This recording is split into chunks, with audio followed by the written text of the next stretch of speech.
అందమైన జీవితం కార్యక్రమానికి స్వాగతం. నమస్తే జయ గారు. కళ్యాణి గారు, స్రవంతి మనకి మెయిల్ చేశారండి. అయితే ఇక్కడ ఇంకొక చిన్న విషయం చెప్తున్నానండి, ఎందుకంటే మనం ఆ అమ్మాయి వివరాలు గోప్యంగా ఉంచాలి కాబట్టి పేరు కూడా నేను మార్చాను కళ్యాణి గారు. అమ్మాయి పేరు వేరే ఉంది. సో ఎందుకు మనం తెర మీద చెప్పటం, అందరికి తెలిసేలాగా చేయటం అన్నా, ఎందుకంటే ఆడపిల్ల జీవితం కదండి. తన చిన్ననాటి కథ అది మళ్ళీ ఇప్పుడు రిపీట్ అవుతోంది. సో అమ్మాయికి అసలు ఏం చెయ్యాలి, ఎవరితో మాట్లాడాలి, ఎవరితో చెప్పుకోవాలి, చాలా వరకు ఫేస్ చేస్తున్న ఇష్యూ కళ్యాణ్ గారు. ఇది మీకు కొంత అవగాహన వచ్చి ఉండొచ్చు. ఎందుకు అసలు అమ్మాయి మాటల్లోనే వినేద్దాము. సో ఒకసారి కాల్ చేసేస్తానండి. హలో హలో, స్రవంతి గారండి? అవునండి. నేను జయానమ్మ, అందమైన జీవితం ప్రోగ్రామ్ నుంచి, సుమన్ టీవీ నుంచి కాల్ చేస్తున్నాను. అవునా మేడం, థ్యాంక్స్ మేడం, మీరే నాకు కాల్ చేస్తున్నారు. అవునమ్మా, అవునవును. బాగున్నావు తల్లి? అసలు బాలేదు మేడం, మాట వరుస చెప్పడానికి కూడా అసలు బాలేదు మేడం. అర్థమవుతోందమ్మా. అయితే నాతో పాటు డాక్టర్ కళ్యాణ్ చక్రవర్తి గారు ఉన్నారు స్టూడియోలో. ఒక్కసారి ఆయనతో మాట్లాడతాలి, నీకు మంచి సలహా ఇస్తారు. నువ్వే చెప్తావు నాకు చాలా మనసు ఊరట కలిగిందని. ఓకే? ఓకే మేడం, అలాగే మేడం. ఓకే అమ్మా, సుమా మాట్లాడు. చెప్పమ్మా, ఏంటి సమస్య? సార్, నా పేరు శ్రవంతి సార్. శ్రవంతి, నాకు ఎలాంటి ప్రాబ్లం ఉందంటే చెప్పుకుంటే తీరలేనంత ప్రాబ్లం ఉంది సార్. నిజంగా అసలు మీరు నాకు కాల్ చేస్తారు అనుకోలేదు, బట్ ఇప్పుడు మీరు కాల్ చేసి మాత్రం చాలా హెల్ప్ చేశారు సార్. చెప్పు నాన్న, సమస్య ఏంటి? నీ వయసు ఎంతమ్మా? 22 సార్. 22. చెప్పమ్మా, సమస్య ఏంటో చెప్పు. మ్యారేజ్ అయిందా? సార్, నేను 9th క్లాస్ లో ఉన్నప్పుడు మా ఫ్రెండ్ ఇంటికి ఇట్లా కంబైన్ స్టడీస్ కోసం వెళ్ళేదాన్ని సార్. వెళ్తుంటే ఒక రోజు చాలా లేట్ అయిపోయింది. చాలా లేట్ అయిపోయిందని నేను వస్తున్నాను సార్. దారిలో వస్తుంటే ఎవరో ఫాలో అవుతున్నట్టు అనిపించింది నాకు. ఎవరో ఫాలో అవుతున్నట్టు అనిపిస్తే ఇంకా కొంచెం ముందుకు రాగానే ఒక ఆటో ఉంది సార్.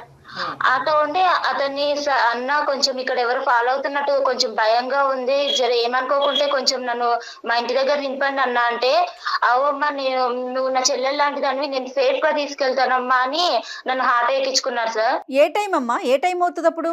నైట్ 9 అవుతుంది మేడం. అయిపోయిన తర్వాత 9:30 అవుతుంది మేడం. తల్లి ఆటో ఎక్కించుకున్నారు. ఆటో ఎక్కించుకుని కొంచెం ముందుకు వెళ్ళగానే ఇట్లా టర్న్ తీసుకున్నారు. నేను చెప్పాను, అన్న మా ఇల్లు స్ట్రైట్ కే వెళ్ళాలి, ఇట్లా మీరు లెఫ్ట్ తీసుకున్నారంటే, లేదమ్మా ఇది షార్ట్ కట్, మీ ఇల్లు నాకు తెలుసు, నేను ఎప్పుడు ఇటు నుంచే వస్తుంటాను, నేను చాలా సార్లు చూసాను అన్నాడు. అన్నాక మేడం నేను కొంచెం అంటే నాకు అంత తెలియని కూడా తెలియదు మేడం, అట్లా ఆయన చెప్పింది నమ్మేశాను. సరే తీసుకెళ్తారేమో అనుకున్నాను. కొంచెం ముందుకెళ్ళగానే అన్ని చెట్లు వస్తున్నాయి, మొత్తము ముళ్ళు పొదలు అన్ని వస్తున్నాయి. అన్న నాకు మస్తు భయం వేస్తుంది అన్న, జర ఏమనుకోకుండా మా ఇంటి దగ్గర దింపేయండి, లేకుంటే ఎక్కడ ఎక్కించుకున్నారు అక్కడనే దింపేసేయండి అని బతిలాడినా అన్నారు మేడం. బతిలాడితే కూడా లేదు, నువ్వు ఇప్పుడు అరిచినావు అంటే మాత్రము నీకు మామూలుగా ఉండదు, నాది ఎట్లా ఉంటుందో చూపిస్తాను, నీకు చావు ఎట్లుంటుందో అట్లా చూపిస్తాను, సైలెంట్ గా నేను చెప్పినట్టు చేసినావా బతికి ఇంటికి వెళ్తావు, లేకుంటే మాత్రం నీ పని మామూలుగా ఉండదు చూడ అని తీసుకెళ్లి నన్ను లాక్కెళ్ళి ఇలా అంటే అలా నన్ను పాడు చేసేసారు మేడం. చాలా అంటే చాలా ఘోరంగా మేడం. అసలు నాకైతే అన్న నీ ప్లీజ్ అన్న మీకు కాలు పట్టుకుంటా, అట్లా చేయకండి అన్న, నాకు అసలు నీకు ఎట్లా అనిపిస్తుంది, మీ చెల్లెల్లాగా అనిపించట్లేదు అంటే, ఎవరివే నువ్వు నా చెల్లెలే ఎందుకైతేవే, నువ్వేనా నా అమ్మగా పుట్టినవా అని అడిగిండు. ఎట్లంటే అట్లా ఘోరంగా పాడు చేసిండు మేడం. చేసినాక మళ్ళీ నువ్వు ఎవరికైనా చెప్పినావంటే మాత్రం నిన్ను ఇంకా రెండో రోజు నువ్వు మీ అమ్మని చూడవు, మీ ఇంటిని చూడవు, రెండో రోజు తీసుకెళ్లి చంపేస్తాను. ఈసారి నువ్వు ఇంకోసారి ఇట్లా ఇటు నుంచే వెళ్తావు, నేను రోజు నేను పాలైతేనే ఉంటాను, నువ్వు ఎవరికైనా చెప్పినట్టు తెలిసినా లేదంటే నన్ను చూపించినట్టు తెలిసినా నువ్వు ఆ రోజు లాస్ట్ నీకు లైఫ్ ఉండదు, ఇంకా నేను ఆ రోజు చంపేస్తానని బెదిరించింది మేడం. ఇంకా ఇంటికి వెళ్ళినా నెక్స్ట్ డే నుంచి స్కూల్ కూడా వెళ్ళలేదు. ఒక 4 days 5 days అన్నం తినలేదు మేడం. మా మమ్మీ ఏమో మస్తు భయపడుతుంది, ఏమైందమ్మా ఇట్లా ఎందుకు అయిపోతున్నావు, ఎవరైనా ఏమన్నా అన్నారా, ఏమన్నా లొల్లయిందా స్కూల్లో, ఏమన్నా చెప్పమ్మా నాకు అంటే 4 days తర్వాత నేను చెప్పాను మేడం, మమ్మీ నాకు ఇట్లా చేసిన మమ్మీ, ఇట్లా నాకు మస్తు భయం అవుతుంది, నాకైతే ఏడిపోతుంది, ఏం చేయాలో అర్థం కావట్లే, నీకు చెప్దామంటే నువ్వు కొడతావేమని భయం అయింది మేడం. అంటే నేనెందుకు కొడతారా, నేను నీ తల్లిని కదా అని మా మమ్మీ మస్తు ధైర్యం చెప్పింది మేడం. వాడిని చూపించి అన్నది కానీ నాకు ఆ తర్వాత నుంచి వాడు కనిపించలేదు మేడం. తర్వాత నుంచి కనిపించలేదు. మా మమ్మీ ఆ ఇయర్ మొత్తము ఇంకా నాకు అలానే బ్రతకాలి, ఇక సరిగా తినకుండా. స్కూల్ కాటికి అమ్మే తీసుకెళ్లేదా తల్లి నిన్ను? మొత్తం మా మమ్మీ మేడం ఆ రోజు నుంచి నెక్స్ట్ డే నుంచి మా మమ్మీ జాగ్రత్తగా చిన్న పిల్లలు పట్టుకుని వెళ్ళి స్కూల్ కి దగ్గర దింపి స్కూల్ నుంచి తీసుకొచ్చేది మేడం. భయం అయ్యి ఆఖరికి మా డాడీ కూడా ఇవన్నీ తెలియదు. మా తమ్ముడు ఉన్నాడు మేడం, నాకు ఒక తమ్ముడు ఉన్నాడు, తమ్ముడు కూడా తెలియదు మేడం. ఎవరికి చెప్పలా? ఎవరికి చెప్పలేదు మేడం. మా మమ్మీ చెప్పొద్దు అన్నది, ఎవరితో చెప్పొద్దు, నీ ఫ్రెండ్స్ తో కూడా ఎవరితో ఇట్లా చెప్పొద్దు, వద్దమ్మా ఇవన్నీ అని మా మమ్మీ నాకు చాలా ధైర్యం చెప్పింది మేడం. మా డాడీ కూడా ఇచ్చి పంపి ఎప్పుడైనా సరే మా మమ్మీయే తీసుకొస్తుంది మేడం. ఆ ఇయర్ అంతా అట్లా అయిపోయింది. ఇక 10th అయిపోయినాక డైరెక్ట్ నన్ను హాస్టల్ వేసేసారు మేడం. హాస్టల్ వేసాక ఇంకా డిగ్రీ వరకు కంప్లీట్ చేశాను. మా మమ్మీ నాకు ఇక డిగ్రీ అయిపోయాక పెళ్లి చేసుకుంది కానమ్మా, ఇంకా చదువు అయిపోయింది కదంటే, లేదమ్మా నాకు పెళ్ళొద్దు, ఏమొద్దు, నాకు అసలు ఇలా అయిపోయింది, వాళ్ళకి తెలిస్తే ఎవరికైనా తెలిస్తే మళ్ళీ తర్వాత అసలు మేడం చాలా అంటే చాలా అసలు అది నా మైండ్ లో ఎలా నాటుకుపోయిందంటే నన్ను అంత ఘోరంగా చేశారు మేడం వాడు ఆ రోజు.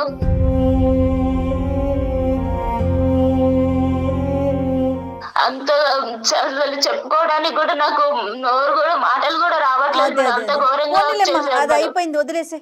తర్వాత అయితే ఇక పెళ్లి చేసుకుంది కానమ్మా అని మా మమ్మీ పెళ్లి సంబంధాలు చూస్తుంది. వద్దమ్మా నాకు అసలు వద్దంటే మా మమ్మీ చాలా మోటివేట్ చేసింది మేడం. వద్దమ్మా ఇట్లాంటివి మర్చిపోవాలి, ఏదో దెబ్బ తగిలింది అనుకుని మర్చిపో, ఇలాంటివన్నీ మైండ్ లో పెట్టుకుని నీ జీవితం నాశనం చేసుకోకమ్మా, నీకంటూ నేను ఉన్నాను కదా, రేపు నేను లేకపోతే ఇంకెవరు, ఇలానే బ్రతకలేవు కదా అని ధైర్యం చెప్పి పెళ్లి చేసింది మేడం. వీడి ఇక్కడ మధ్యలో ఎక్కడ కూడా నీకు కలవలేదు కదమ్మా? కలవటం గానీ ఫోన్లు చేయటం గానీ ఏమీ చేయలేదు? ఆ తర్వాత నా అసలు ఒకసారి ఇట్లా అయిపోయినాక ఇంకెప్పుడు వాడి మొహం కూడా నేను చూడలేదు, నాకు ఎప్పుడు కలవలేదు సార్. ఓకే సరేనమ్మా. పెళ్లి అయిందమ్మా. పెళ్లి అయిన తర్వాత ఏమైంది? పెళ్లి అయిపోయినాక మా హస్బెండ్ మాకు చాలా మంచివాడు సార్. అంటే ఇవన్నీ ఏం తెలియదు, మా మమ్మీ చెప్పొద్దు అన్నది నేను చెప్పలేదు సార్. తర్వాత కొంచెం మంచిగా చూసుకున్నాను. ఒక 7 months వరకు మా ఆయన దగ్గరికి వెళ్ళాలంటేనే నాకు చాలా భయం అయింది సార్. మా అమ్మకి చెప్తే మా అమ్మ అన్నది కొంచెం చిన్న పిల్ల కదయ్యా, ఏం అనుకోకు, కొంచెం అడ్జస్ట్ అవ్వు, రాను తెలుసుకుంటది అని మా మమ్మీ సర్ది చెప్పేది మా ఆయనకు కూడా. అలా అయ్యాక కొంచెం మా ఆయన చూపించే ప్రేమ, మా ఆయన ఇట్లా మంచిగా చూసుకోవడం చూసి ఇక మా ఆయనకి దగ్గరయ్యాను సార్. ఇక మాకు ఒక పాప కూడా పుట్టింది సార్. 1 year పాప ఉంది ఇప్పుడు నాకు. పాప కూడా పుట్టింది సార్. ఇక తర్వాత ఒక రోజు మా ఆయన ఒక ఫంక్షన్ ఉంది, ఇట్లా ఉందమ్మా నేను వెళ్ళేసి వస్తా, మా ఫ్రెండ్స్ అందరినీ ఇట్లా కలిసేసి రావాలి, రియూనియన్ జరుగుతుందని వెళ్తున్నాను, మా ఫ్రెండ్స్ చిన్నప్పుడు ఫ్రెండ్స్ అందరు కలుస్తున్నారు, నేను వెళ్ళేసి వస్తాను అని ఒక రోజు వెళ్ళారు మేడం. వెళ్ళాక ఇంకొక రోజు నైట్ వాళ్ళ ఫ్రెండ్ తీసుకుని వచ్చారు. ఆయనని చూడగానే సార్ నాకు అక్కడనే గుండె ఆగిపోయింది. అసలు నాకు చేతుల్లో చెమటలు పట్టేస్తున్నాయి, అసలు ఒళ్ళంతా వణికిపోతుంది. ఎందుకలా? నాకు 9 years బ్యాక్, నాకు 9th class లో ఉన్నప్పుడు నన్ను ఎవరైతే ఆటోలో తీసుకెళ్లి నన్ను పాడు చేశాడో వాడే మా హస్బెండ్ తో వచ్చాడు సార్, మా హస్బెండ్ ఫ్రెండ్ అని. ఇక వాడు నన్ను చూడగానే ఎందుకో సార్ ఎట్లా కన్నింగ్, ఎంత ఏదో సాడిష్ నవ్వినట్టు నవ్వుతున్నాడు. మళ్ళీ మా ఆయన దగ్గరకు వచ్చి మీ భార్యనా, నాకు చెల్లెలవుతుంది కదా, నువ్వు చెప్పనే లేదు, ఇప్పటిదాకా చూపించనే లేదు అని చాలా సొంత మనిషిలాగా మాట్లాడుతున్నాడు. నన్ను చూస్తూనేమో ఇంత కన్నింగ్ గా చూస్తున్నాడు. నీకు అర్థమైంది? అర్థమైపోయింది. నాకు అప్పటికే భయం అవుతుంది, కాళ్ళు చేతులు అంతా వణికిపోతున్నాయి. మా ఆయన అడిగాడు, ఏంటి శ్రవంతి ఇట్లా జ్వరం వచ్చిందా ఏంటి, అట్లా అయిపోయావు, ఇందాకలాగా బానే ఉన్నావు కదా, ఇప్పుడు ఏమైంది అంటే, చెల్లెలకి ఏమన్నా నీరసంగా ఉందేమోరా, తిన్నదో లేదో అడుగు ఒకసారి, నువ్వు లేవని, నువ్వు ఇటు వచ్చావు కదా, నువ్వు లేవని తినలేదేమో అని ఎంత చాలా నైస్ గా మాట్లాడుతున్నాడు మా ఆయనతో.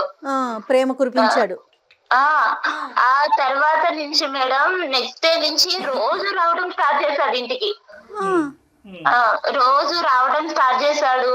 ఇక మా ఆయనకేమో ఇట్లా లెటర్స్ రాస్తున్నాడు, ఆకాశరామన్న లెటర్స్ లాగా రాస్తున్నాడు. నీ భార్య గురించి నీకు తెలుసా, నువ్వు ముందే కనుక్కున్నావా, నీ భార్య ఎవరితో ఎఫ్ఐఆర్ ఏం లేదా, నీ భార్యకి ఏమన్నా ఇంతకు ముందు ఏమన్నా ఉందా, అన్ని కనుక్కుని చేసుకున్నావా అన్నట్టు ఇట్లా లెటర్స్ రాయడం స్టార్ట్ చేశాడు మేడం. మెసేజ్లు కానీ లెటర్స్ కానీ రాయటం మొదలు పెట్టాడు. కానీ మీ హస్బెండ్ వచ్చి నిన్ను ప్రశ్నించాడమ్మా ఏంటి ఇదంతని అడిగాడా? ఒక్కసారి అడిగాడు సార్, ఇట్లా ఏమై ఇట్లా లెటర్స్ వస్తున్నాయంటే నాకు తెలియదండి, ఇట్లా ఇవన్నీ నాకెలా తెలుస్తుంది, నేను చిన్నప్పటి నుంచి మా అమ్మ దగ్గరనే పెరిగాను, తర్వాత హాస్టల్కి వెళ్ళిపోయాను, నాకు ఇలా ఎవరు కూడా తెలియదు, అలా మీరు ఎలా అనుకుంటారు ఎవరో రాసిన ఉత్తరాలు బట్టి అని అడిగాను. అడిగితే సరేలే అంటున్నారు, కానీ రోజుకు ఒక లెటర్ వస్తుంది సార్. కాదమ్మా శ్రవంతి, నువ్వు ఇప్పుడు మనకు ఏంటంటే మనకి ఇక్కడ చిన్న అదృష్టమా ఏంటి అనేది తెలియదు, కానీ మీ భర్త మంచివాడు అనేటటువంటి ఒక మాట నువ్వు నాకు చెప్పావు కాబట్టి నేను చాలా హ్యాపీగా ఫీల్ అయ్యాను. నీ భర్తకి నువ్వేంటో తెలుసు, నీకు నువ్వు భర్త ఏంటో తెలిసినప్పుడు ఇప్పటికైనా కూడా గుట్టిప్పి ఇది జరుగుతుందని చెప్పుంటే సరిపోద్ది కదా, ఎందుకు భయపడ్డావు? సార్ ఇప్పుడు నేను ఇప్పుడు చెప్తే ఎలా సార్, పెళ్ళి అవ్వక ముందో పెళ్లి తర్వాత ఫస్ట్ చెప్పుంటే ఆయన నన్ను అర్థం చేసుకునేవారేమో. ఇప్పుడు వీడు కళ్ళ ముందుకు వచ్చాక ఇప్పుడు చెప్తే మోసం చేశాను అన్నదా సార్? అమ్మ ఇక్కడ ఏంటంటే వాడికి ఇప్పుడు ఎవడైతే ఈడు ఉన్నాడో ఈ దొంగనా డాష్ గాడు, వీడు బాగా స్టడీ చేశాడు చిన్నప్పటి నుంచి, మీ హస్బెండ్ని స్టడీ చేశాడు. ఎందుకంటే చిన్ననాటి స్నేహితుడు, ఇతను చాలా మంచోడు, ఇతను నోట్లో నాలుగు లేదు అనేది అక్కడ స్టడీ చేశాడు. ఇక్కడ ఏమొచ్చి నువ్వు బాధితురాలు పొజిషన్లో ఉన్నావు కాబట్టి అప్పుడు గుట్టు ఇప్పందని ఇప్పుడు ఎందుకు గుట్టు ఇప్పుతావు అనేటటువంటి ఉద్దేశం ఏంటంటే రెండు వైపుల నుంచి వాడికి అడ్వాంటేజ్ అయిపోయింది. అడ్వాంటేజ్ అవటం వల్ల ఏమవుతుందంటే సెకండ్ అటెంప్ట్ లోకి వచ్చాడు ఇప్పుడు. ఫస్ట్ అటెంప్ట్ లో మానభంగం చేశాడు, సెకండ్ అటెంప్ట్ లో ఇంకో అటెంప్ట్ అంటే నీ దరిదాపుల్లోకి వచ్చేస్తున్నాడు అనమాట, మళ్ళీ ఎంట్రీ ఇస్తున్నాడు వాడు. ఇస్తున్నారు సార్. ఆయన నాకు కాల్ చేశాడు, వాడు నా నెంబర్ మా హస్బెండ్ నుంచి తీసుకున్నారో ఎట్లా తీసుకున్నాడో నాకు కాల్ చేశాడు. చేసి ఏంటి బాగున్నావా, అన్ని మర్చిపోయావా, కొత్తగా మళ్ళీ నీకు కొత్త ఎక్స్పీరియన్స్ అవుతుందా అని ఎలా అంటే అలా చండాలంగా మాట్లాడుతున్నాడు. నాతో ఎక్స్పీరియన్స్ బాగుందా, మీ ఆయనతో బాగుందా అన్నట్టు మాట్లాడుతున్నాడు. నేను చెప్పాను, మా ఆయనకు చెప్తాను నువ్వు ఇలాంటి పనులు చేసావంటే, అంటే ఒకసారి చెప్పి చూస్తా నేను కూడా అని బెదిరిస్తున్నాడు. అంటే వాళ్ళ ఆయనకు చెప్తానన్నా కూడా భయపడట్లా వాడు?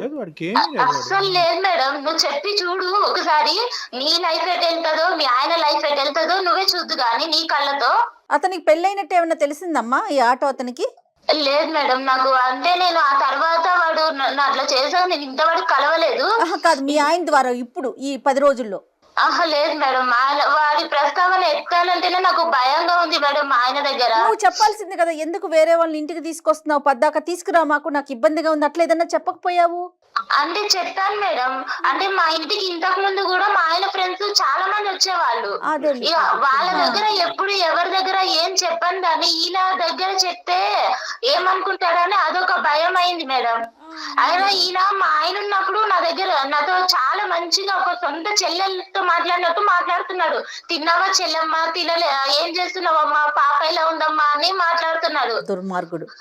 అలా ఉన్న అతని మీద నేను కంప్లైంట్ ఇద్దామన్నా కూడా నాకు ధైర్యం సరిపోవట్లేదు మేడం. నేను ఆ రోజు బలైపోయిన దానికి ఇప్పుడు ఎంత నరకం చూస్తున్నానంటే మేడం, వాడంత నరకం పెడుతున్నాడు నన్ను. అయితే నాకైతే నిజంగా చచ్చిపోతుంది మేడం. ఎందుకమ్మా దీనికి చాలా సింపుల్ సొల్యూషన్ లేదు తల్లి, ఇందులో చాలా సింపుల్ సొల్యూషన్ ఉంది. నీతో పాటు పెద్ద సైన్యం మేమున్నాం, వాడిని తాట తీస్తాం, వాడిని ఊరికే వదులుతావా వాడిని? నువ్వు ఎందుకు అంత భయపడుతున్నావు? నీ భర్త మంచివాడు, అది ప్రధానమైనటువంటి అంశం. నువ్వు నీ భర్తకి చెప్పొచ్చు. మీ అమ్మ అంటే కనుక ఇద్దరు ఆడవాళ్లే కాబట్టి తమ్ముడికి చెప్పొద్దు, నాన్నకి చెప్పొద్దు అని చెప్పి 10 సంవత్సరాల పాటు కవర్ చేసింది. కానీ లోకం మారింది, పరిస్థితులు మారింది, వ్యవస్థ మారిందమ్మా. ఇక నీ కొండంత అండగా పెద్ద పోలీస్ వ్యవస్థ ఉంది, అందరూ ఉన్నాం. ఎందుకు నువ్వు భయపడతావు? అస్సలు భయపడక. ఫస్ట్ ఆఫ్ ఆల్ వాడు ఎక్కడున్నాడో చెప్పు, నేనే వెళ్ళి కాళ్ళు చేతులు ఎరగొట్టి వస్తా. వాడు ఇక్కడే ఉన్నాడు సార్, మీకు కావాలంటే నేను కాన్ఫిడెన్స్ లో పెడతా, ఒక్కసారి మీరు వినండి సార్ వాడి మాటలు. మేము ఉన్నామని చెప్పొద్దమ్మా, మేము ఉన్నామని చెప్పొద్దు. వాడు ఫోన్ కట్ చేసి పారిపోతాడు. ఈ లోపల మనం వాడు ఎక్కడున్నాడు ఏంటి అనేది ట్రాక్ చేయడానికి ఉపయోగపడుతుంది. నువ్వు మామూలుగా మాట్లాడి ఏమీ లేనట్టుగానే అందమైన జీవితం అని మా ప్రోగ్రామ్ గురించి ఏమీ చెప్పొద్దు నువ్వు. ఓకే, నువ్వు సింపుల్ గా ఏంటంటే నువ్వు రెగ్యులర్ గా మాట్లాడుతున్నట్టుగానే ఎక్కడున్నావు, ఏం చేస్తున్నావు అన్నట్టుగా మాట్లాడి నన్ను వదిలేసేవా, నన్ను ఇబ్బంది పెట్టద్దు, మీరు రెగ్యులర్ గా ఏదైతే మాట్లాడతారో అది మాట్లాడు. సరేనా? తర్వాత వాడు గొంతుకు లెగిస్తా చూడు, అప్పుడు నేను జయ గారు అందుకుంటాం. నువ్వు ఇంట్రడ్యూస్ చేయొద్దు, మమ్మల్ని ఇంట్రడ్యూస్ చేయొద్దు. నేను ఆల్రెడీ లాస్ట్ టైం సూసైడ్ చేసుకుందామని సూసైడ్ దాకా వెళ్ళాను సార్, కానీ నా పాప మొహం చూసి వెనక్కి వచ్చేసాను సార్. ఇప్పుడు బ్రతకాలన్నా కూడా నాకు అసలు వేరే లేకుండా అయిపోతుంది సార్. ఒకటి ఇప్పుడు స్రవంతి బంగారం, ఒకే మాట చెప్తున్నాను, ఇది నీ గురించి నేను చేయట్లేదు. రేపొద్దున ఈ దరిద్రుడు, ఇలాంటి దరిద్రులు నీ కూతురు వరకు వచ్చినా కూడా ఆశ్చర్యపడక్కర్లేదు. అది ఎందుకంటే ఇక్కడ నీ జీవితాన్ని నిన్ను ప్రొటెక్ట్ చేసుకోవటం, నీ మ్యారేజ్ని ప్రొటెక్ట్ చేసుకోవటం కాదు. ఇలాంటి ఎదవలు ఎక్కడున్నా కూడా వాళ్ళని వెతికి పట్టుకుని మనం వాళ్ళకి సరైనటువంటి శిక్ష పడేటటువంటి విధంగా నువ్వు ఈ రోజు ఒక సంఘ సేవకురాల్లాగా ఒక సామాజిక పరమైనటువంటి సేవ చేసి మా వరకు వచ్చావు. నీతో పాటు మేము కలిసి ప్రయాణం చేస్తాం. ఈ కేసును మాత్రం ఇది కేవలం నా కేసు అనేటటువంటి విధంగా తీసుకెళ్లొద్దమ్మా. నువ్వు గొంతెత్తి మాట్లాడాలి. ఇది మనం ఖచ్చితంగా వాడిని శిక్షించాలి. కాబట్టి నీ యొక్క తోడ్పాటు మాకు కావాలి. నీలాంటి ఆడపిల్లలందరికీ కూడా ఇలా కూడా నేను బయటికి రావాలని తెలియాలి తల్లి. ఇంకోటి ఏంటంటే, దయచేసి నీ మనసులో నువ్వు పోస్ట్ ట్రామాటిక్ స్ట్రెస్ డిసార్డర్ అంటారమ్మా. అంటే ఒక ఆడపిల్లకి ఇలా మానభంగం జరిగినప్పుడు ఆ జ్ఞాపకాల నుంచి బయట పడలేక చాలా మంది ఏంటంటే పెళ్లిళ్ళు చేసుకోరు. కొంతమంది పెళ్లిళ్ళు చేసుకున్నా కూడా సంసారం కూడా చేయడు, మగజాతిని అసహించుకుంటూ ఉంటారు. ఇప్పుడు ఇదేంటంటే దీంతో పాటు వీడు మళ్ళీ నీ ఎదురుగుంటే ప్రత్యక్షమయ్యాడు. ప్రత్యక్షం అవడంతో నీ పాత జ్ఞాపకాలు వచ్చి రేపు నువ్వు కంప్లీట్గా మెంటల్ పేషెంట్ అవుతావు అనేటటువంటిది కూడా మనకు తెలియదు. ఇది నెంబర్ 2. నెంబర్ 3 ఏంటంటే కనుక, ఇక్కడ ఫస్ట్ ఆఫ్ ఆల్ నీలాంటి ఆడపిల్లలు ముందుకొచ్చి గొంతిప్పి ఎందుకు మాట్లాడాలి అంటే కనుక, ఫస్ట్ మీకు తగినటువంటి రక్షణ కల్పించిన తర్వాత, రక్షణ తీసుకున్న తర్వాత మీరు మాట్లాడండి. నెంబర్ 1. నెంబర్ 2 ఏంటంటే, గిల్ట్ తీసేసేయండి. వాడికి ఏదో నువ్వు కోఆపరేట్ చేసినట్టుగా దయచేసి ఫీల్ అవ్వద్దు. నీ మీద ఒక హత్యాయత్నం జరిగింది, మానభంగం జరిగింది నీ మీద. కాబట్టి ఫస్ట్ ఆఫ్ ఆల్ నీ మైండ్లోంచి ఏంటంటే, నీ భర్తతో చెప్తున్నప్పుడు కానీ, మాతో చెప్తున్నప్పుడు కానీ, సమాజంలో రేపొద్దున ఎవరైనాతో పెద్దలతో మాట్లాడే పరిస్థితి వచ్చినప్పుడు, నేను తప్పు చేశానేమో అనేటటువంటి ఫీలింగ్తో నువ్వు బయటకు రా. నువ్వు ఏ తప్పు చేయలేదు. నువ్వు నిన్ను సేవ్ చేసుకోవటమే కాకుండా, వీడు చాలా మందితో ఇటువంటి ఆట ఆడుంటే కనుక అటువంటి ఆడపిల్లలందరూ కూడా ఈరోజు బయటకు వస్తారు. ఆ ఆడపిల్లలందరూ కూడా బయటకు రావాలి. వాళ్ళకు కూడా మనం రక్షణ కల్పించిన వాళ్ళం అవుతాం. ఇది ఇప్పటిదాకా నాకు మా అమ్మకే మాత్రమే తెలుసు సార్ ఈ విషయం అనేది. ఇప్పుడు వాడు ఎలా బెదిరిస్తున్నాడంటే, నీ భర్తకు చెప్తాను, నీకు లైఫ్ లేకుండా చేస్తాను, మొత్తం ఆ రోజు నేను ఫొటోస్ కూడా తీసాను, మొత్తం అన్ని నెట్ లో పెట్టేస్తాను, నీకు అనేది లైఫే లేకుండా చేస్తాను నేను. నీ భర్తకు చెప్పాక ఒక్కసారి నువ్వు అనుకుంటున్నావు కదా నా భర్త ఉన్నాడు అని, నువ్వు నాకు లొంగట్లేదు కదా, నీ భర్తనే నీకు కాకుండా చేస్తాను అని ఎట్లా బెదిరిస్తున్నాడు మేడం. నువ్వేమి భయపడకమ్మా, డాక్టర్ గారు ఉన్నారు, సుమన్ టీవీ తరపున మేమున్నాము. అంత చేయాలి అంటే కనుక ఫస్ట్ ఆడు ఉండాలి కదమ్మా. ఫస్ట్ అదంతా మేము చూసుకుంటాం. ఇప్పుడు వరకు నువ్వు ఒక్కదానివే లోపల యుద్ధం చేసావు. ఇప్పుడు మాకు చెప్పిన తర్వాత మేమేమి ఇలా చేతులు కట్టుకుని కూర్చోం కదా. మేము తీసుకోవాల్సిన స్టెప్స్ మేము తీసుకుంటాం. కాబట్టి అవన్నీ, ఆ భయాలన్నీ తీసి పక్కన పెట్టు. నీకు పూర్తి స్థాయిలో సంరక్షణ అనేది మా తరపు నుంచి ఉంటుంది. వాడిని ఎక్కడైతే శిక్షించాలో, ఎలాగైతే లోపల పెట్టాలో అదంతా మేము ఆలోచిస్తాం. ఓకేనా? నేను చెప్పినటువంటి పద్ధతిలో వాడికి ఫోన్ కలిపంతే. మేమేమి బ్యాక్గ్రౌండ్ లో మాట్లాడాం. ఓకే సార్, అలాగే కలుపుతున్నాను సార్. కల్పమ్మ. వాడి పేరేంటమ్మా? వాడి పేరు శ్యామ్ సార్. శ్యామ్, కల్పమ్మ చెప్పు.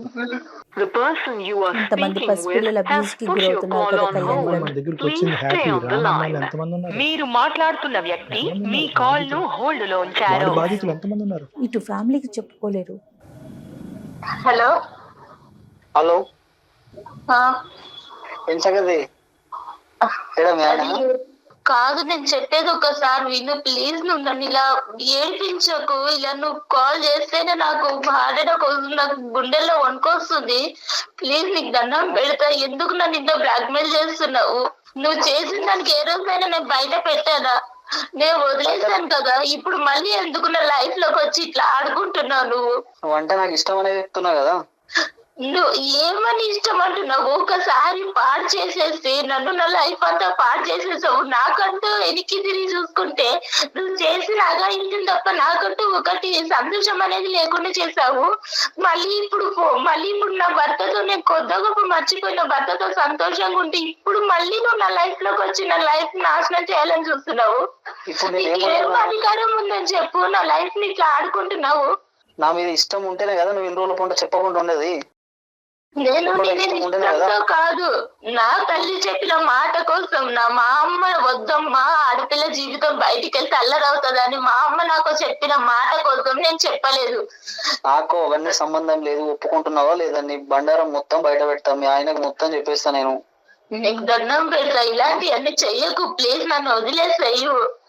అవన్నీ నాకు ఎందుకు సంబంధం నీకు లేదు. నీ ఇంట్లో ఉండవు కదా. నేను నిన్ను కోరుకుంటున్నా, ఒక్కసారి నువ్వు కావాలని కోరుకుంటున్నా. నువ్వు వస్తావా లేదా? నేను రమ్మంటావా నన్ను? నేను రాలేదు, నీకు దండం పెడతా ప్లీజ్. ఇంత రిక్వెస్ట్ చేస్తున్నాను కదా, ఇంత రిక్వెస్ట్ చేస్తున్నాను కదా. చిన్నప్పుడే నచ్చినావు. ఇప్పుడు నువ్వు ఇంకా ఇంకా చాలా అందంగా ఉన్నావు. ఇప్పుడు నువ్వు కావాలని కోరుకుంటున్నా. లేదు అంటే నీవన్నీ నా దగ్గర ఉన్నాయి. అన్ని బండారం మొత్తం బయట పెట్టేస్తా నేను. మీ ఇంట్లో ఆడవాళ్ళు ఉండరా? నీకు అమ్మ అక్క చెల్లి ఎవరు లేరా? అవన్నీ నీకు సంబంధం లేదు. నువ్వు ఒప్పుకుంటున్నావా లేదా? నీ అన్ని బయట పెట్టమంటావా? ఏం బయట పెడతావు? నన్ను చచ్చిపోమంటావా చెప్పు. ఎందుకు ఇంత ఏడిపిస్తున్నావు? నేనేమన్నా అన్యాయం చేస్తానా నీకు అసలు? నేనంటే ఇష్టం ఉంటేనే కదా నువ్వు ఇన్ని రోజుల పాటు సైలెంట్ ఉన్నది. నేను అంటే ఇష్టం ఉండి కాదు సైలెంట్ గా ఉన్నది. నా భర్త మీద గౌరవంగా నేను సైలెంట్ గా ఉన్నాను. ఇప్పుడు నేను కావాలనుకుంటున్నా. ఇప్పుడు నువ్వు కావాలనుకుంటున్నా. నేను ఏం కావాలనుకుంటున్నా? నేనేం వస్తువులు అనుకుంటున్నావా నువ్వు కావాలనుకోవడానికి? నేను ఇంకొక భార్యని, నీకు తెలుసా? కనిపిస్తుందా? ఇంటికి వచ్చినప్పుడల్లా చెల్లెమ్మ చెల్లెమ్మ అని పిలిచి నా భర్త ముందు నీకు అలా ఎలా మాట్లాడాలనిపిస్తుంది? నేను ఇలానే ఉంటా. నాకు కావాలనుకుంటున్నా. నువ్వు ఇప్పుడు అందంగా ఉన్నావు కాబట్టి నువ్వు కావాలనుకుంటున్నా. అప్పుడు నీ చెల్లి అందంగా ఉంటే ఎవరి దగ్గరికైనా పంపిస్తావా? నేను నాది ఇంతే. నేను ఇంతే. నా వరుసని ఇంత. నీకు ఇష్టం వచ్చినట్టుంటే సరిపోతుందా? వేరే వాళ్ళ ఇష్టాలు అర్థం చేసుకోవా? వేరే వాళ్ళ బ్రతుకులు నాశనం అయిపోతే అని ఆలోచించుకోవా? నువ్వు ఒప్పుకుంటున్నావా లేదా? ఒకటి చెప్పు ప్లీజ్, నీకు దండం పెడతా, నన్ను వదిలేస్తే. ఏం ఒప్పుకోవాలి? నాకు భర్త ఉన్నాడు, పాప ఉంది. ఇప్పుడు ఒక్కసారి నా దగ్గరికి ఆశ కలిగింది. వచ్చేసి నీ ఇష్టం, నీ లైఫ్ నీ ఇష్టం. ఏమి ఇష్టము? నా బ్రతుకి నాశనం చేసేసరికి ఇంకా ఏమి ఇష్టం ఉంటది? ఇంకా నాశనం అయిపోతుంది, ఇంకా గలీజ్ అయిపోతుంది. మరి ఇవన్నీ మీ ఆయన ఇంకా ఘోరం అయిపోతుంది. మరి హలో బాబు. హలో బాబు. హలో ఎవరు సార్? నేనా? నువ్వెవరు చెప్పు, నీ పేరేంటి? సార్ నా పేరు శ్యామ్ సార్. రైట్. ఓకే, నా పేరు డాక్టర్ కళ్యాణ్ చక్రవర్తి. నేను సుమన్ టీవీ అందమైన జీవితం నుంచి మాట్లాడుతున్నాను. మీకేం సంబంధం సార్? అదే సంబంధం ఏంటి అన్నది నేను చెప్తాను. ఇప్పుడు వరకు ఆ అమ్మాయి గొంతిప్పలేదు, ఇప్పుడు గొంతిప్పి మాట్లాడింది. ఆ అమ్మాయి తరపున మేము ఉన్నాము. అసలు ఎవడ్రా నువ్వు? ఎవడ్రా నువ్వు అసలు? మీకేం సంబంధం? ఏ సంబంధం ఉందో లేదో తర్వాత తేల్చుకుందాము. నువ్వు ఎక్కడున్నావు చెప్పు ఫస్ట్. అసలు నువ్వు ఎవడు? అసలు ఏం చేసావు ఈ అమ్మాయితో చిన్నప్పుడు? అవసరం లేదు కదా సార్. పర్సనల్ బొక్క ఏంద్రా మాట్లాడేది నువ్వు? నీకెందుకు సార్? తన పర్సనల్. నీకేంటి ఏం మాట్లాడుతున్నావు నువ్వు ఏం చేసావు ఈ అమ్మాయితో చిన్నప్పుడు? ఇప్పుడు ఏం చేస్తున్నావు? ఎంతమంది ఆడవాళ్ళు నీ లిస్ట్ లో ఉన్నారు? ఎంతమంది ఆడవాళ్ళతో జీవితాలతో నువ్వు ఆడుకుంటున్నావు? ఎంతమంది ఆడవాళ్ళని మానభంగం చేసావు? ఎంతమంది ఆడవాళ్ళని బ్లాక్ మెయిల్ చేస్తున్నావు? నా ఇష్టం సార్. ఊసలు లెక్క పెట్టలేదు నువ్వు ఇప్పుడుకొచ్చి. హలో మక్కులు ఎరదంటారు. ఎవరనుకున్నావు? చూసుకున్నావా? ఏం మాట్లాడుతున్నావు నువ్వు? చూసుకున్నాం సార్. ఏం చేస్తారో చేసుకోండి సార్. ఏం చేస్తారో చేసుకోవాలట కళ్యాణ్. ఏం చేస్తారో చేసుకోండి. నువ్వు ఎంతమంది ఉన్నారు? నువ్వు ఎంతమందితో ఇలా ఆడుకున్నావు అన్నది ఒక్కసారి నాకు చెప్పు. ఈ అమ్మాయి ఒక్కతేనే ఎంతమంది ఉన్నారు? మొత్తం అందరినీ, ఆడపిల్లలందరూ ఎవరినైతే నువ్వు ఆడుకున్నావు అందరినీ బయటకు తీసుకొస్తా. అమ్మాయి నా పర్సనల్ సార్. మీరెవరు సార్ మధ్యలో? మీకేం సంబంధం సార్? ఏంటి పర్సనల్? నా పర్సనల్ అమ్మాయి. అసలు పర్సనల్. నువ్వు ఎక్కడున్నావు చెప్పు. అసలు ఎక్కడున్నావు? ఏ ఊర్లో ఉన్నావు నువ్వు? నీ వాయిస్ అంతా రికార్డ్ అవుతుంది. నువ్వు ఎక్కడున్నావు మొత్తం అంతా ట్రాక్ చేస్తున్నావు. నీ లొకేషన్ తెలుసు. కానీ సార్ భయపడేది లేదు. సమస్యలే భయపడే సమస్య. అదే నీ సంగతి ఏంటో మేము తేలుస్తాము. నీతో ఒక్క నిమిషం కూడా ఇంకెక్కువ మాట్లాడవలసినటువంటి అవసరం లేదు. ఏమయ్యా, నీకు ఒక తల్లి, ఒక అక్క, ఒక చెల్లి ఉందా? నువ్వు మనిషివా? మొత్తం బయట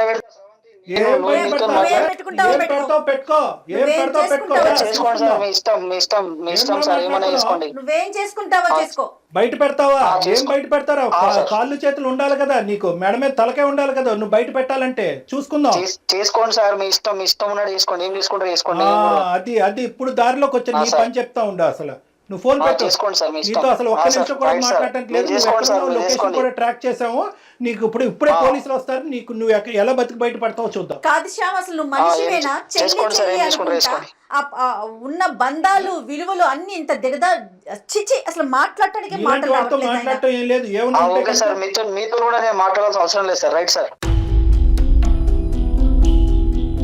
వాడేం మనిషి కళ్యాణ్ గారు? అసలు భయం కూడా లేదా మనిషికి? మేడం ఇప్పుడు వాడు ఏంటంటే ఈ అమ్మాయితో ఒక్కటే. శ్రవంతి, నువ్వు లైన్ లో ఉన్నావమ్మా? పెట్టేశాడు కదా అతను. పెట్టేశారు మేడం. ఆ, చూసారా సార్ మీ ముందే ఎలా మాట్లాడుతున్నాడు, లేదు, మీకెంత అమ్మ. టార్చర్ పెట్టుంటారా? అమ్మ ఇది సుమన్ టీవీ వరకు స్రవంతి తీసుకొచ్చినటువంటి ఒక కథ మాత్రమే. ఇలాంటి ఎన్ని కథలు ఉన్నాయేమో అన్నట్టు నాకు అనిపిస్తుంది. ఎందుకంటే కనుక మనం ఎందుకు ఎవరినైనా క్రానిక్ అఫెండర్ అని మనం ఎప్పుడు అంటాం, పీడోఫైల్స్ అంటాం. అంటే చిన్న పిల్లల్ని సెక్షువల్గా మానభంగం చేసుకుంటూ వాడుకుంటూ పెద్దవాళ్ళకి చెప్పకుండా భయపెడుతూ వాళ్ళ నోట్లో గుడ్డలు కూరేటటువంటి ఇలాంటి వాళ్ళు పీడోఫైల్స్ అంటారు. ఎందుకు వీడి గురించి ఇంత ప్రత్యేకంగా మనం ఈ రోజు మాట్లాడుకోవాలి, నాకు ఎందుకు అంత స్థాయి కోపం వచ్చిందంటే ఈ టోన్లో నేను ఎప్పుడూ మాట్లాడలేదు. అవును. ఎందుకంటే వీళ్ళందరూ చాప కింద నీరులాగా చాలా మంది ఆడపిల్లలతో కుటుంబ సభ్యుల్లోనే ఉండేటటువంటి ఎదవలు కొంత ఉన్నారమ్మా. అవునండి. ఈడంటే కనుక బయట ఎక్కడి నుంచో పరిచయం అయ్యి నీకు తెలిసి తెలియకుండా ముక్కు మొహం తెలియని వాడు ఆటో ఎక్కావు. నీలాంటి ఆడపిల్లలు ప్రధానంగా గుర్తుపెట్టుకోవాల్సినటువంటి ముఖ్యమైనటువంటి అంశం ఏంటంటే ఇటువంటి వాళ్ళు ఉంటారు, తస్మాత్ జాగ్రత్త. మీ ఎడం వైపు కుడివైపు ఎక్కడన్నా ఉంటారు, మీ కుటుంబంలోనా ఉంటారు, మీ స్నేహితుల మధ్యలో అన్నా ఉంటారు, స్కూల్లో అన్నా ఉంటారు, ఆటో డ్రైవర్లు రిక్షా డ్రైవర్లు లాగా ఉండొచ్చు. తస్మాత్ జాగ్రత్త అనేది ఈరోజు నీ ద్వారా మేము అందరికీ చెప్పేటటువంటి మెసేజ్. వీడిని ఎందుకు క్రానిక్ అఫెండర్ అన్నానంటే వీడు అప్పుడు తప్పు చేశాడు. ఈ మధ్యలో అంటే నువ్వు 9 సంవత్సరాలు 10 సంవత్సరాల పాటు ఏర్పడినటువంటి గ్యాప్లో ఎక్కడ కూడా వాళ్ళు మార్పు రాలేదు. ఎందుకు అంటే కనుక వాళ్ళకి ఇచ్చేటటువంటి బలం ఏంటంటే మీలాంటి ఆడపిల్లలు నమ్మి అక్కడికి వెళ్ళటం అనేటటువంటి ఒక బలం అయితే మీరు మీ తల్లులు ఏంటంటే ప్రాణభయాలతో పరువు భయాలతో ఏంటంటే ఇది గుప్పుట్లో పెట్టేసి ఇలా కప్పేస్తారు చూడు, బయట ప్రపంచానికి తెలియకుండా. అది మీ వరకు మీకు న్యాయం అనిపించవచ్చు, ఏదో జరిగిపోయిందమ్మా వదిలేద్దామమ్మా పెళ్ళి అని చెప్పి పెళ్ళి అవ్వాలనేటటువంటి దాస్తారు చూడు, అది వాళ్ళ బలం. ఆ బలంతో ఏంటంటే ఈరోజు మళ్ళీ 9 సంవత్సరాల తర్వాత ఆడు మీ ఆయన్ని బాగా స్టడీ చేశాడు, నిన్ను బాగా స్టడీ చేసి మీ ఆయన దగ్గర మార్కులు కొట్టేసేటటువంటి విధంగా కొట్టేసి ఎక్కడా కూడా 0.5% పశ్చాత్తాపం కూడా పొందకుండా నిన్ను మళ్ళీ ఈరోజు మళ్ళీ ఇచ్చేయడానికి ట్రై చేస్తున్నాడు. సో ఇలాంటి వాళ్ళకి మనం ఎప్పుడు కూడా గుర్తుపెట్టుకోవాల్సింది ఏంటంటే మనం జాగ్రత్తగా ఉంటాం, రెండోది గొంతు విప్పి మాట్లాడటం. ఎందుకంటే ఇప్పుడున్నటువంటి వ్యవస్థలో అమ్మ ఏదో స్రవంతి ఇక్కడికి వచ్చేసి చెప్పేసింది అని పబ్లిక్ అందరికీ చెప్పేసి నీ ఫోటోలు ఇవన్నీ చూపెట్టడం జరగదు. అందు గురించే ఏంటంటే చాలా గోప్యంగా ఉంటుంది, ఇలాంటి అంశాలు కూడా చాలా గోప్యంగా ఉంచుతాం అనమాట. పోలీస్ వ్యవస్థ కూడా చాలా గోప్యంగా వస్తుంది, ఇన్వెస్టిగేషన్ చాలా గోప్యంగా ఉంటుంది. మీ పరువులు ఎక్కడికి పోవు. నువ్వు అవన్నీ దాచిపెట్టేసి ఈరోజు ఆఖరికి నీ ప్రాణాల మీద తీసుకొచ్చి నీ భర్తకు కూడా చెప్పనటువంటి పరిస్థితికి తీసుకొచ్చావు. అర్థమైందమ్మా? సో నీ ఇక్కడ భయపడవలసినటువంటిది ఏమీ లేదు. వాడి లొకేషన్ ఏంటి, వాడు ఎక్కడుంటాడు ఏంటి మొత్తం ట్రాప్ చేసాం, మనం ట్రాక్ చేశారు మన వాళ్ళు. సో ఇప్పుడే ఇమీడియట్గా నువ్వు ఫోన్ పెట్టేసిన తర్వాత నువ్వు ఎక్కడుంటే చెప్తే కనుక మా వాళ్ళు నీ దగ్గరకు వస్తారు, నిన్ను మా దగ్గర తీసుకొస్తారు. ఇక్కడి నుంచి మనం పోలీస్ స్టేషన్కి వెళ్దాము, తగినటువంటి కంప్లైంట్ ఇద్దాము, వాడిని వెంటనే కటకటాలు వెనకట్లు పంపించేటటువంటి ప్రయత్నం చేద్దాం. దీనికల్లా నువ్వు ధైర్యంగా ఉండాలి తల్లి, అదొక్కటే నువ్వు చేయాల్సింది, నువ్వు ధైర్యంగా ఉండాలి. నువ్వు మాట్లాడాలమ్మా, మాట్లాడాలి. అంతే కదా కళ్యాణ్ గారు? అలాగే సార్, అలాగే మేడం. Okay okay. మీరు ఒక్కసారి హెల్ప్ చేసి పెడితే నా ప్రాణాలు కాపాడాలి వచ్చేసి సార్. వాడు బెదిరింపులు వాడి కోసం నీ ప్రాణం ఎందుకమ్మా పణంగా పెట్టాలి స్రవంతి? ఇది మా బాధ్యత, ఇది మా బాధ్యత. నీకు ఒక కూతురు ఉంది, నీకు ఒక జీవితం ఉంది. నువ్వు కూడా కొద్దిగా స్వార్థంగా ఆలోచించాలి. వాడెవడో ఎదవ వల్ల నువ్వు ఈరోజు ప్రాణాలు తీసుకోవాల్సినటువంటి అవసరం లేదు. ముందుకురా, రాణి లక్ష్మీబాయి లాగా ఫైట్ చేయి, నీతో పాటు మేము ఉన్నాం. ఖచ్చితంగా సుమన్ టీవీ ఉంది, డాక్టర్ గారు ఉన్నారు, అందరం ఉన్నామమ్మా.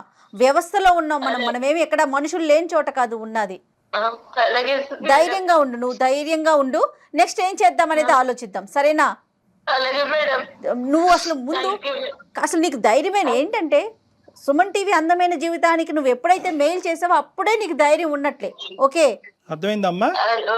నువ్వు ఎక్కడ తగ్గద్దు, నువ్వు జాగ్రత్తగా ఉండు, తలుపులు వేసుకుని ఉండు, జాగ్రత్తగా ఉండు. మేము ఇప్పుడే ఏ స్టెప్స్ తీసుకోవాలో ఆ స్టెప్స్ తీసుకుంటాం.